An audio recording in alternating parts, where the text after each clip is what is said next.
people of Southeast Texas begin to dig out, we talk with a Katrina survivor to tell us what's next and what they're going to do. Welcome to the Mike Broomhead Show. Well, I got a message, I got a song. Can I get a witness? Tell me what's going on. I show the people I've been away. If you listen to my radio show, Rob Hunter's a name you'll know. He is my news guy. He also is a Katrina survivor. Some insight into what's going on in Houston and what will happen next in a few minutes. We start every show off with something I call The Sweep. Now, The Sweep is sponsored by my good friends at Zero Res Carpet and Tile Cleaning. And to start things off, we're going to talk about Hurricane Harvey and Katrina in a little bit. But the appropriations battle that was going on and when we were talking about Hurricane Sandy and they were voting against appropriations, a battle about that politically. But the president makes a trip there, which causes some controversy, which I didn't understand. The president went, he talked to people, and yet there were people that were still unhappy. A conversation in a little while about what happens next as they try to get out from under what some people are saying the worst storm in U.S. history. Moving on to some of the other issues here in the U.S., North Korea shoots an ICBM, an intercontinental ballistic missile, across South Korea, and instead of it being into the Sea of Japan, this time they go a step further, about 1,677 miles over the island of Japan, and they do this, and they're saying now Guam is next. So the United States has a response to this. Nikki Haley, who is the U.S. ambassador to the UN, made the following statement about what the UN is contemplating and what our options are. I think we have a lot to talk about today, and so with all of our partners, what we hope is that China and Russia continues to work with us like they have in the past on North Korea, but I think enough is enough. And I think the key to this is China. We all know that the Chinese economy is what supplements and what supplies the majority of the economy for North Korea. Big sanctions in place, but without the Chinese doing more, diplomatically is the only option. The Russians aren't going to help us. They've already lined up against us. And as I think it was on Wednesday, the United States did joint efforts with the South Koreans. So we had the Marine base that had fighter jets, the stealth bombers from the Marine base on Okinawa. We had the bombers that came from Guam, and then the South Korean F-15s making a big show of force as they flew across the Korean peninsula. So now we've shown them what we're capable of. We'll see what happens next. The big story locally was the Phoenix police did a phenomenal job a week and a half ago at the rally in downtown Phoenix when the president was here. There were no injuries, there were only 3 arrests, and they did a fantastic job. Well, all of a sudden after this happened, a couple of groups had some complaints, and the city manager shifted gears and said they are going to vote on paying up to $50,000 for an outside agency to do an assessment of how the police handled it. They had a meeting at the city council on Wednesday, and they had no vote. They tabled it. But in the middle of all of this, it went completely out of control. People yelling and screaming. They took over the meeting. The mayor didn't do a very good job of getting control of this meeting. And the city manager, Ed Zerker in Phoenix, I don't know what he's thinking. The Phoenix Police Department acted in an exemplary way. What's going to come from an investigation? If an outside agency finds any wrongdoing, now you're open to lawsuits. If this agency doesn't find any wrongdoing, the groups that are angry are going to call it a rigged game. And what he did was get a meeting completely out of control. And I think what's bad about it is the Phoenix police did a great job. And instead of backing the men and women in your police department when they do the right thing, you cave into specialty groups, kind of like special interest groups like Puente, Arizona, and the ACLU. How do we get away with doing those things when the men and women did a great job that night? Water bottles thrown at them, rocks thrown at them, tear gas fired at them first, and all they did was respond with a canister of tear gas. Nobody injured, nobody taken to the hospital, and now we've got people doing an investigation. It really is a shameful thing to do. And finally, locally, the big news was that Sheriff Joe Arpaio had been pardoned by the president. A lot of people up in arms about this. The only thing I would say about the downside of that, I think the president should have waited until the legal process took its course. Other than that, Joe Arpaio was a lawman for over 50 years, and I don't know that a pardon for a misdemeanor is going to be the end of the world. And we also have heard that this week that the president may be ending DACA. So the Delayed Action Program, we know the DACA students here in Arizona. My issue with the DACA students isn't that they shouldn't be able to stay here. I think they should. They've been here their whole lives. But the problem is the demands for in-state tuition and some of the others. If you had said to the parents of those DACA kids when they crossed the border originally, if you are going to come and stay, your kids will pay out-of-state tuition wherever they go to college, I think they would have signed on to that deal in an instant. So we'll see if the president ends it or he doesn't end it. Coming up in just a few moments, what we're going to have is my friend Rob Hunter joins me. Rob Hunter is my news guy at KFYI on the show. He's a radio guy for a long time and was in Louisiana for Hurricane Katrina and was actually the only radio station still broadcasting after the storm. We'll talk about what happens in storm survival and what the people of Houston are going to have to do next. That interview is coming up in just a few moments. Before we get to it, let me talk about the good people at Zero Res. Now, you know the product they have is called Empowered Water. I talk about what it does for cleaning your carpets. The Empowered Water cleans as effectively as soaps and chemicals without soaps and chemicals. Carpets dry faster, stay cleaner longer. But they do a great job on tile as well. They've got a combination in the month of September of carpet and tile. Now, normally tile is more expensive to clean than carpet per square foot. Right now, you can mix and match 3 rooms of carpet or tile for one price. It's really a great product. Let them come to your home one time. You're going to love them. We'll be back in a moment with Rob Hunter. Don't go away.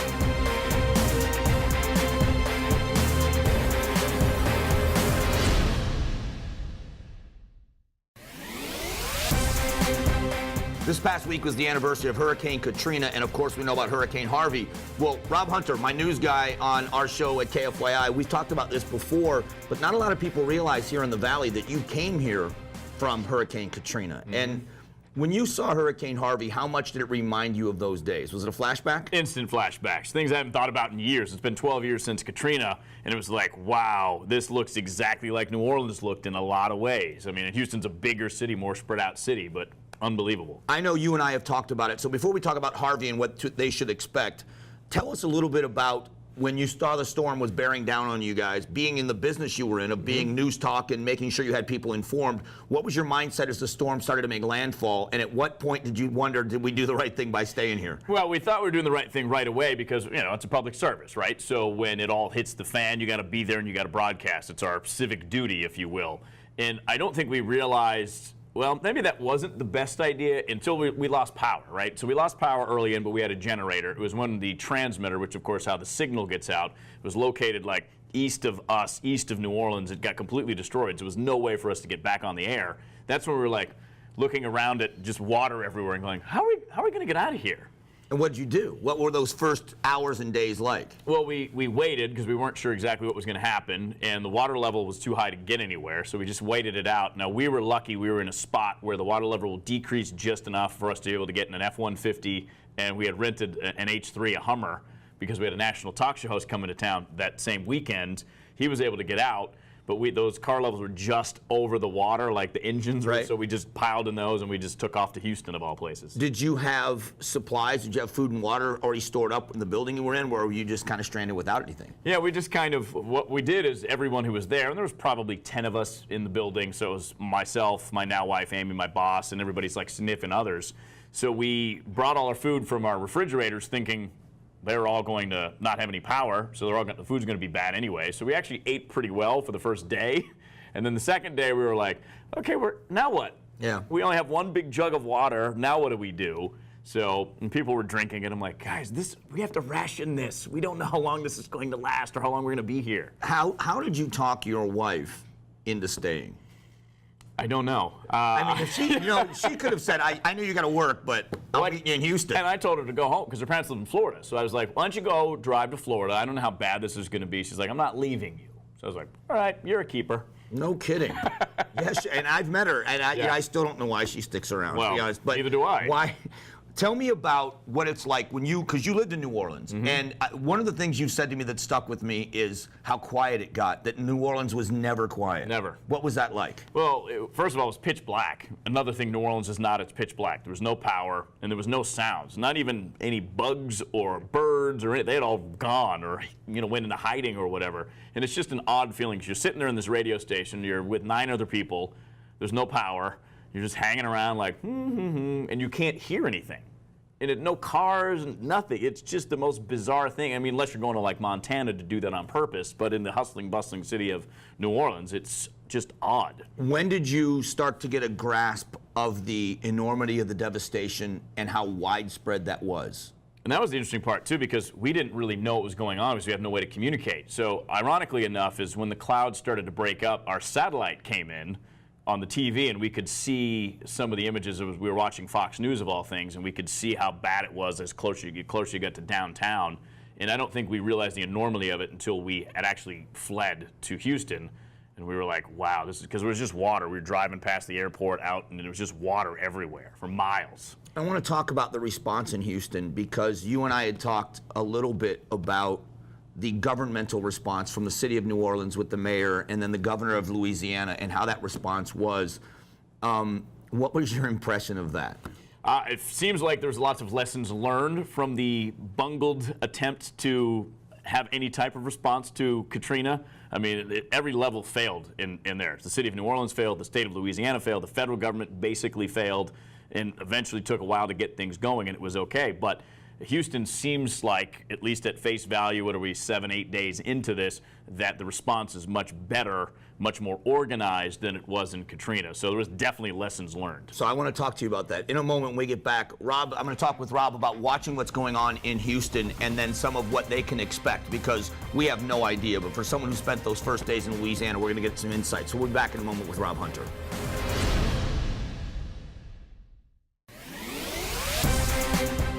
All right, joined by Rob Hunter. He is our news guy at KFY, assistant program director of the radio station, but a really cool path to getting to Phoenix through Louisiana with Hurricane Katrina. When you saw these images of Houston and you said there were instant flashbacks, the people of Houston get through the worst of it. The rains kind of subside. We're seeing some places where the water's beginning to recede. Other places are still flooding. What's next? Well, it's going to depend on where you're at. Some parts of Houston, like some parts of New Orleans, French Quarter, Uptown, were fine. People had minimal damage, so their lives went on, except there was no jobs to come back to in a lot of ways, and it took a little while to get going. Now, there's going to be people with minimal damage to their homes that they can fix, and then there's going to be people whose homes are completely ruined. Some of them won't have flood insurance. And I flash back to thinking about the first thing that we did when we got back. We didn't get back to New Orleans for like 3 weeks. So I had like this little tiny bag with like 3 shirts in it, 3 pairs of underwear, which, you know, I don't wear underwear anyways. I'm just kidding. But, you know, so I didn't know what I was coming back to. So you get back and I heard it here first, by the way. Exactly. So, that's a strange feeling to leave with whatever you can fit in your car. Right. Which I lived, you know, a mile from my radio station in New Orleans, so I didn't bring anything. I was like, well, it won't be that bad. I was like, okay. So going back to realize what you have or don't have can be a shock when you can get back in, and then you got to clean out your fridge because obviously they lost power, so you got to put that out. That's going to put a strain on the trash system in Houston. Whoever has to come pick up that trash, there's going to be trash lying in the roads for weeks. And then the economy. You know, you come back, is your job going to be there? What are you going to do in the meantime to make money? And obviously if you don't have flood insurance, what are you going to do to your house? So there's all kinds of challenges that are going to be going on for years in Houston. One of the things we talked about, it's a little bit morbid to talk about, is the biological hazards from the human life. I mean, as you were talking about the X's on the houses, where they were going in and finding people deceased in their homes and having to recover those bodies. But what about the livestock or the pets and the animals, the wildlife that is perished? That's all got to be cleaned up, and the biohazards that come from that are just a huge undertaking. Oh yeah, absolutely, because it's obviously going to be in the water, and then if it leaves in the water and it gets into people's homes, it could be everywhere. Especially Houston, they've got all kinds of, you know, refineries and all kinds of chemical plants. I mean, there was an explosion earlier this week, I think on Wednesday night, Thursday morning. You know, that's going to be in the water too, so that's a massive challenge. It's going to take millions of dollars to clean up. So, with the people of Houston, I think what I would think would be an issue, and tell me if it was for you, is that right now, as it should be, the focus of a lot of the world is on Houston, but especially here in the U.S. But in the next week or so, in our minds, it's going to be over. Right. And so that initial wave of support's not going to be there. Then what happens? Right. When you're digging yourself out. Well, and that's where the human perseverance comes in, right? Like, people just get it done. Like, all right, my house is wrecked. What am I going to do? I'll figure something out. But the cameras go away and we kind of forget about that. So there'll be follow-ups for the year anniversary. And we're like, oh yeah, I remember that. And I remember when I gave $100 to J.J. Watt's charity or whatever. And then it'll be the 2 years and the 5 years. And by the time of the 5 years or whatever, New Orleans is 12 years out. There's still some homes that are left basically as they were on August 29th, 2005. As in, there's no water there. The houses still look the same. But that's the issue, is a lot of those people are just going to not have flood insurance. Yep. There's some statistic like only 5 or 10% of the population has flood insurance. They're just going to walk away. They've got no choice. Right. And so they're going to leave those structures standing. And for years to come, that's going to be the reminder, almost like a skeleton that reminds you of what's happened. Yeah, I mean, and Brad Pitt did a bunch of work in New Orleans. He was building homes, but how many homes can you build at one time? And, so there's just all kinds of those challenges that just take years and years to fix fully, and they'll probably never be fully fixed. Talk about what the people in New Orleans did and what you see in Houston with the humanitarian efforts, because the focus gets to be on the bad people. The people going door to door saying you've got to evacuate and then not evacuating, and it just gets to be horrible. What about the humanitarian things you saw? It seems to me that the Houston coverage is not as much based on the looting as it was in New Orleans, because I haven't seen any video as of yet of people looting a Walmart. There was the famous Walmart that was looted. There was cops involved in that. I was like, what's going on here? There was the Walgreens, I think it was a Walmart, CVS, whatever it was. Yeah. That was right on Canal Street in downtown New Orleans that was looted. But because we've heard reports, yes, there are looters out there, but since we don't have images of them taking TVs, I don't think it's as bad. So the humanitarian efforts seem to be what's rising and what's the focus of the coverage is. Well, I appreciate you talking about this. I get more and more interested the more we talk. Rob is a very interesting guy. If you check out the radio show, he's a big part of what we do and one of the most interesting people I've ever met. And it's a lot of fun for you to get to know him. But I really do appreciate the insight on this disaster. So thanks for coming. My pleasure. Rob Hunter, we'll be back.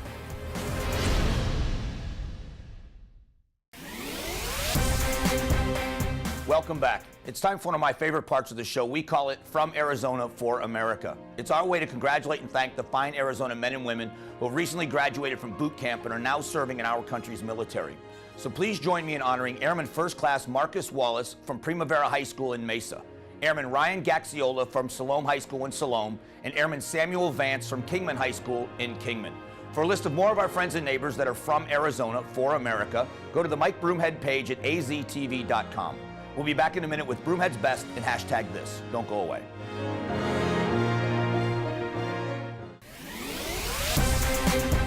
Time for an extended version of Broomhead's Best.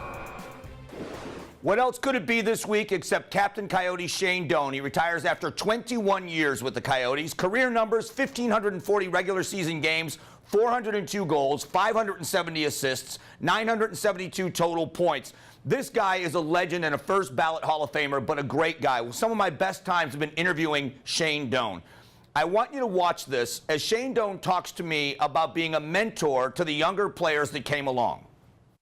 I think there's without a doubt that I'm not blind to see how talented and skilled those guys are and how going forward it's going to be important that they're good in order for us to be successful. And in order for our team to be good, they have to be comfortable and they have to be good. And I want everybody to be successful. So yeah, there's an element of helping them, and if you can help them avoid some of the mistakes that I made and some of the things that catch you off guard as a young guy, the same way that older guys help me, then yeah, for sure. I asked Shane about legacy. He thought about what he was going to leave behind as he was getting toward the end of his career. Here's how he answered that. I don't really think too much about that. I guess more and more I get asked that as this part of my career starts to come closer and closer, and yeah, so of course there's obviously things that you think about, and I think in terms of that stuff, I'm sure when it happens I'm going to really appreciate it, but I know that we play Colorado next, and I really, really want to enjoy that game, because I think that as I'm getting closer to the end of my career, I appreciate each game more and more, because I can see how special it is and how fun it is, and I know that there's a timeline, and I'm not closer to the end of it, and I'm not going to get to do what I love to do anymore. And the rarity of all of this is that he played with one franchise for all 21 years. And I asked him what that was like for him and how much that meant. And here's how he answered. The people that I've gotten to be part of my life, whether it's the training staff, whether it's a PR group, whether it's the coaches, the players, the guys that I've been with for a long time, that's who you play for, and that's what you really enjoy the most. And I'm pretty blessed to have that. Truly one of the most humble, class act people I've ever met in any walk of life. And he is just all of those things. So congratulations to Shane Doan on a great career. Let's hope he gets in the front office with the Coyotes, because they can use him. They need somebody to be the face of that franchise, and there's no one better than Shane Doan. So thanks for everything. Thanks for the memories for Captain Coyote. He's probably one of the greatest captains in all of sports, and we sure do love him. And now it's time for something we call hashtag this. This we call hashtag Hurricane Harvey. As people across the country looking for ways to donate, the Red Cross donations by phone, 1-800-HELP-NOW or redcross.org. There are organizations and people, if you know, Phoenix Fire Department sent a rescue team down. They've been helping with search and rescue, and people across the country donating water, food, and all kinds of supplies. Redcross.org is how you can donate. We'll be back here in just a moment to close out the show. Don't go away.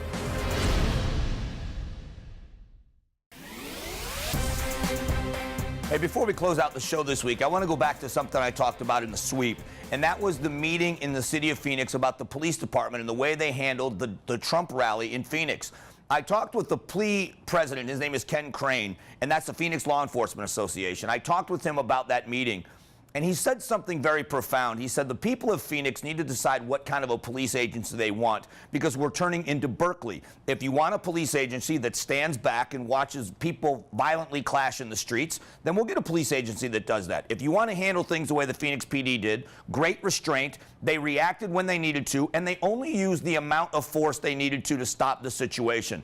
I thought what the Phoenix PD did was exemplary. If you agree, and you are, I'm pro-law enforcement, let the police agencies around you know that they do a good job. Thank them around the state of Arizona. When you see a DPS officer, thank them as well. I know in Phoenix where I live, I'm proud of the police department that serves my community, and I think they deserve our support. And I know it means the world to them when they hear it from someone in the citizenry. Don't let them tell you different. We'll be back next Saturday night, as we always are, with the Mike Broomhead Show. Thanks for watching, as always. Have a great week, everybody. God bless. Get more of Mike Broomhead on Facebook, Twitter, and of course weekday mornings from 6 to 10 on News Talk 550 KFYI.